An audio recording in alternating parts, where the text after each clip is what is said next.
childrenthinking.co.uk, I believe. And he basically talks a lot about questions like this.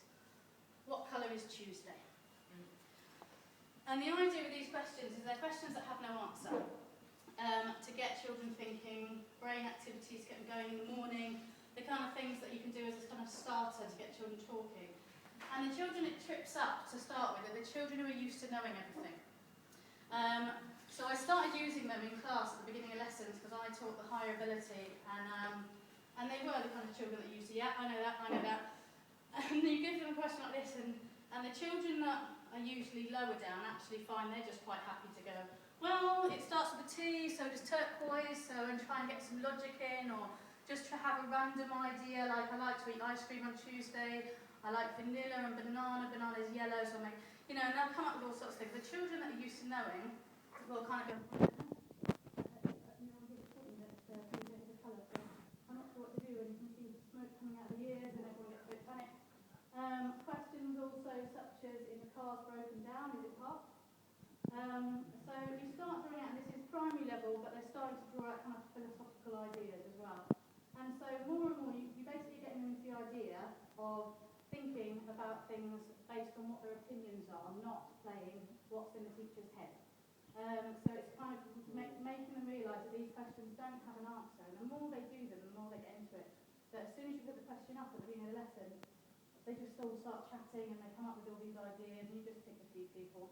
So I was doing this for a few months in my last class, and after a while I was in a maths lesson, and one of the children put their hand up and said, Miss, my pen's run out. And from the other side of the room we heard, aha, we've started to think about growing questions. And then we ended up in a debate in maths about whether a pen that's run out is still a pen, or if it's just plastic, and getting ideas from across the room.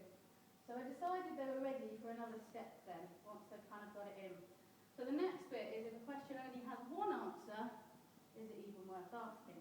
Now, somebody mentioned earlier, which is really interesting, about questions, about research lessons, where you kind of go research something that if you Google it, you can find everything you need to know in about 2 seconds anyway. And most children have actually figured out, more than adults, that actually if you give them a list of questions, they can just Google the question, and Yahoo will give them an answer, or there'll be a forum that's already answered it. So they're kind of not really doing what you would class as research. The researcher looks at the definition, and the things I've highlighted in pink are the things that I don't think are being covered in that kind of research. They're actually looking for new conclusions, for things that are different, for kind of thinking around something and coming up with their own ideas, rather than just churning back facts that are already out there and facts that are already known. So I tried this with gifted and talented children in primary. I actually think it's really, the idea I had was actually it would be better in secondary because there are e-safety issues which we'll come back to. But I basically did do this with year 6 and give them a question like, what colour is Tuesday? And they have to Google for anything in order to give a coherent argument as to why Tuesday is the colour they've decided. So they might look up and they actually learn about the Wall Street crash and say that Tuesday is black because they've looked this up and therefore Black Tuesday, da da da da.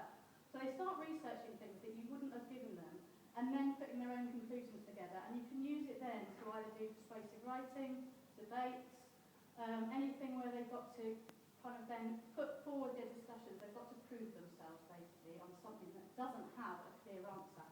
The reason I say secondary might be better is that if you start Googling for anything, you get anything. So the reason I do it with my gifted and talented and my ICT people is I know that their e-safety knowledge and everything was really high. So you've got to have a robust e-safety to do it.